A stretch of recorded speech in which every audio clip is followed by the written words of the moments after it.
Bismillahirrahmanirrahim. Assalamualaikum warahmatullahi wabarakatuh.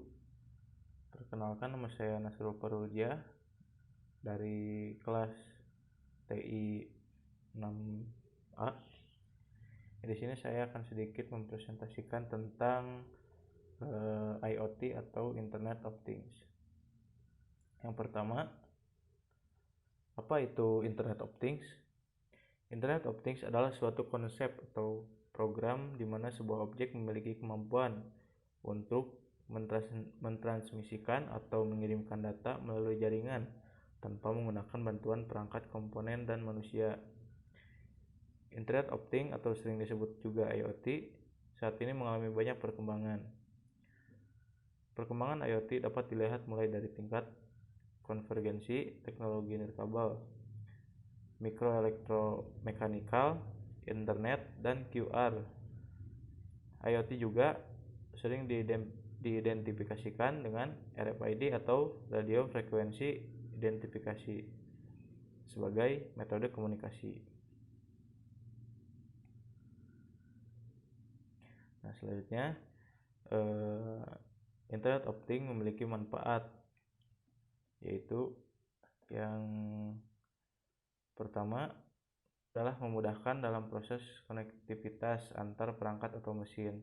Semakin koneksi antar jaringan baik, maka sistem perangkat dapat berjalan dengan lebih cepat dan fleksibel. Yang kedua, ketercapaian efisiensi. Manfaat Internet of Things yang kedua adalah tercapainya efisiensi kerja.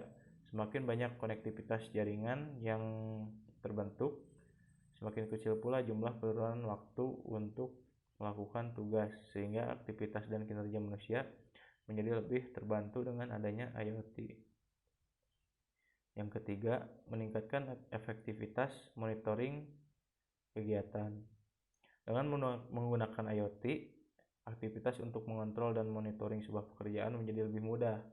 Selain itu, teknologi cerdas juga mampu untuk memberikan rekomendasi atau alternatif pekerjaan yang lebih mudah bagi pengguna. Berikutnya saya akan menjelaskan tentang contoh Internet of Things. Nah, contoh Internet of Things ada empat contoh Internet of Things, yaitu yang pertama, banyak sekali contoh penerapan IoT dalam kehidupan sehari-hari yang tanpa kalian sadari dekat dengan Anda. Berikut beberapa contoh bidang yang menerapkan teknologi IoT. Yang pertama ada di bidang kesehatan. Contoh IoT yang pertama dalam bidang kesehatan ini banyak sekali teknologi advance yang dapat membantu kinerja dari dokter maupun tenaga medis. IoT juga membuat sebuah terobosan baru dalam pengembangan mesin dan alat medis untuk mendukung kinerja tenaga medis agar lebih efektif dan mengurangi risiko kesalahan. Contoh yang kedua ada di bidang energi. Dalam bidang energi ini terdapat variasi permasalahan yang timbul, mulai dari polusi, pencemaran, pemborosan, dan berkurangnya pasokan sumber daya. Oleh karena itu, dengan adanya IoT sendiri mampu untuk mengurangi beberapa risiko tersebut. Misalnya saja dengan penerapan sensor cahaya mampu untuk mengurangi penggunaan energi listrik. Yang ketiga ada transportasi. Teknologi cerdas juga mencapai bidang transportasi umum. Biasanya Anda selalu mengendarai sebuah mobil sendiri sesuai dengan aturan dan kemampuan berkendara. Nah, namun pada saat sekarang ini sudah ada penemuan terbaru di mana Anda dapat menjalankan mobil tanpa mengemudi sendiri. Mobil tersebut dapat berjalan sendiri dengan prosedur dan terprogram dengan baik. Jadi Anda dapat merasakan sensasi berkendara seperti keadaan pesawat ketika autopilot. Sekarang contoh IoT di lingkungan umum. Contoh IoT yang keempat adalah dalam bidang lingkungan umum, di mana segala aktivitas manusia, tumbuhan maupun hewan dapat dipantau dan diawasi dengan menggunakan teknologi IoT. Misalnya, untuk melakukan penelitian kualitas air harus dibutuhkan sumber informasi yang akurat dan terpercaya.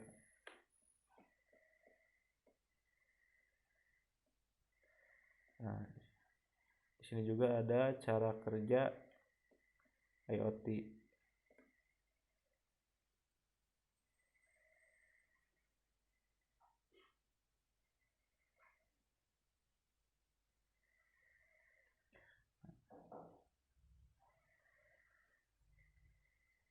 Nah, cara kerja IoT di sini yaitu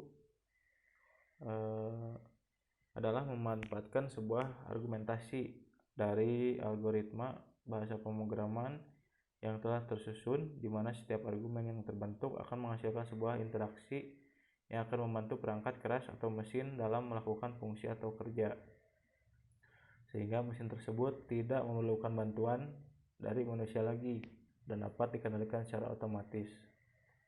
Faktor terpenting dari jalannya program tersebut terletak pada jaringan internet yang menjadi penghubung antar sistem dari perangkat keras.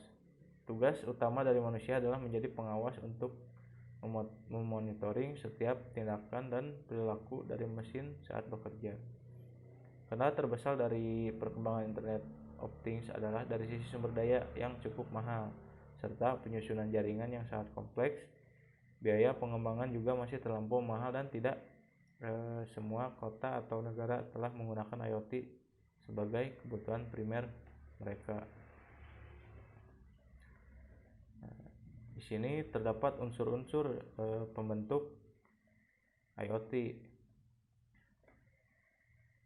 Nah, unsur-unsur pembentuk IoT yaitu ada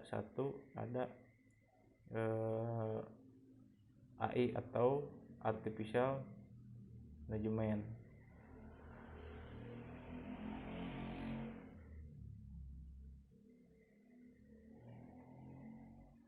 Nah, AI atau Artificial Intelligence atau dalam bahasa Indonesia berarti kecerdasan buatan merupakan sebuah penemuan yang dapat memberikan kemampuan bagi setiap teknologi atau mesin untuk berpikir. Nah, jadi AI ini di sini dilakukan dengan mengumpulkan berbagai data, pemasangan jaringan dan pengembangan algoritma dari kecerdasan buatan, sehingga dari awal sebuah mesin hanya dapat melaksanakan perintah dari penggunaan secara langsung, sekarang dapat melakukan aktivitas sendiri tanpa menunggu instruksi dari pengguna. Yang kedua ada konektivitas. Konektivitas atau biasa disebut dengan hubungan koneksi antar jaringan. Di dalam sebuah sistem IoT yang terdiri dari perangkat kecil, setiap sistem akan saling terhubung dengan jaringan sehingga dapat menciptakan kinerja yang lebih efektif dan efisien. Yang ketiga ada perangkat ukuran kecil. Nah, di dalam perkembangan teknologi masa kini, semakin kecil sebuah perangkat maka akan menghasilkan biaya yang lebih sedikit. Namun efektivitas dan skalabilitas menjadi tinggi, sehingga di masa yang akan datang manusia dapat lebih mudah menggunakan perangkat teknologi berbasis IoT dengan nyaman, tepat, dan efisien. Yang keempat ada sensor. Sensor merupakan unsur yang menjadi pembeda IoT dengan mesin canggih yang lain.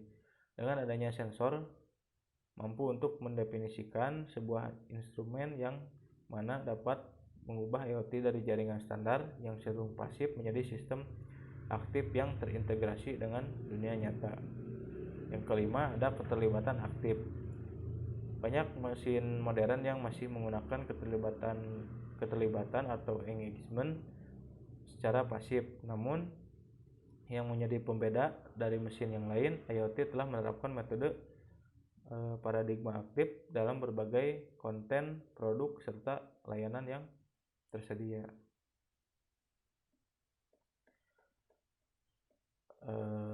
Cukup sekian presentasi yang dapat saya sampaikan tentang IoT. Selebihnya mohon maaf bila ada salah-salah kata. Selanjutnya kita akan praktek langsung dengan alat IoT berikut. Baik, di sini kita mulai dengan penggunaan komponen, yaitu dari komponen Arduino Famous D1 Mini. Nah, yang selanjutnya kita akan lakukan adalah memasukkan USB komputer, lalu masukkan konektor USB dengan Famous D1 Mini. Setelah seperti berikut, buka aplikasi Arduino.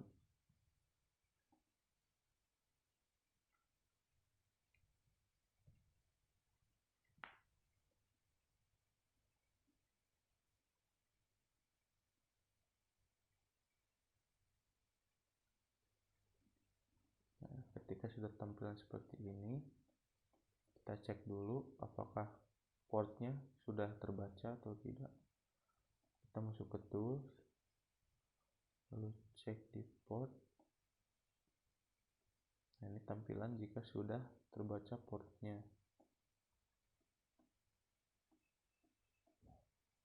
Setelah itu, untuk memasukkan coding ke dalam komponen Arduino, selanjutnya pilih file, klik examples, basic, lalu blink. Nah, di sini sudah ada template tersedia di aplikasi Arduino. Jadi kita cuma harus mengganti. Ini sebenarnya sudah dibuatkan ya otomatis oleh si aplikasi Arduino. Nah, kita coba berubah salah satu angka atau dua-duanya ini menjadi 300 misalkan. Yang ini sama 300.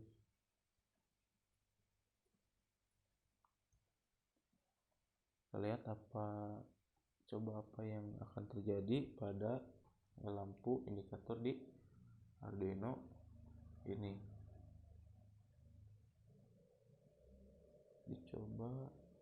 Kita coba verifikasi.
Nah, setelah itu kita coba upload.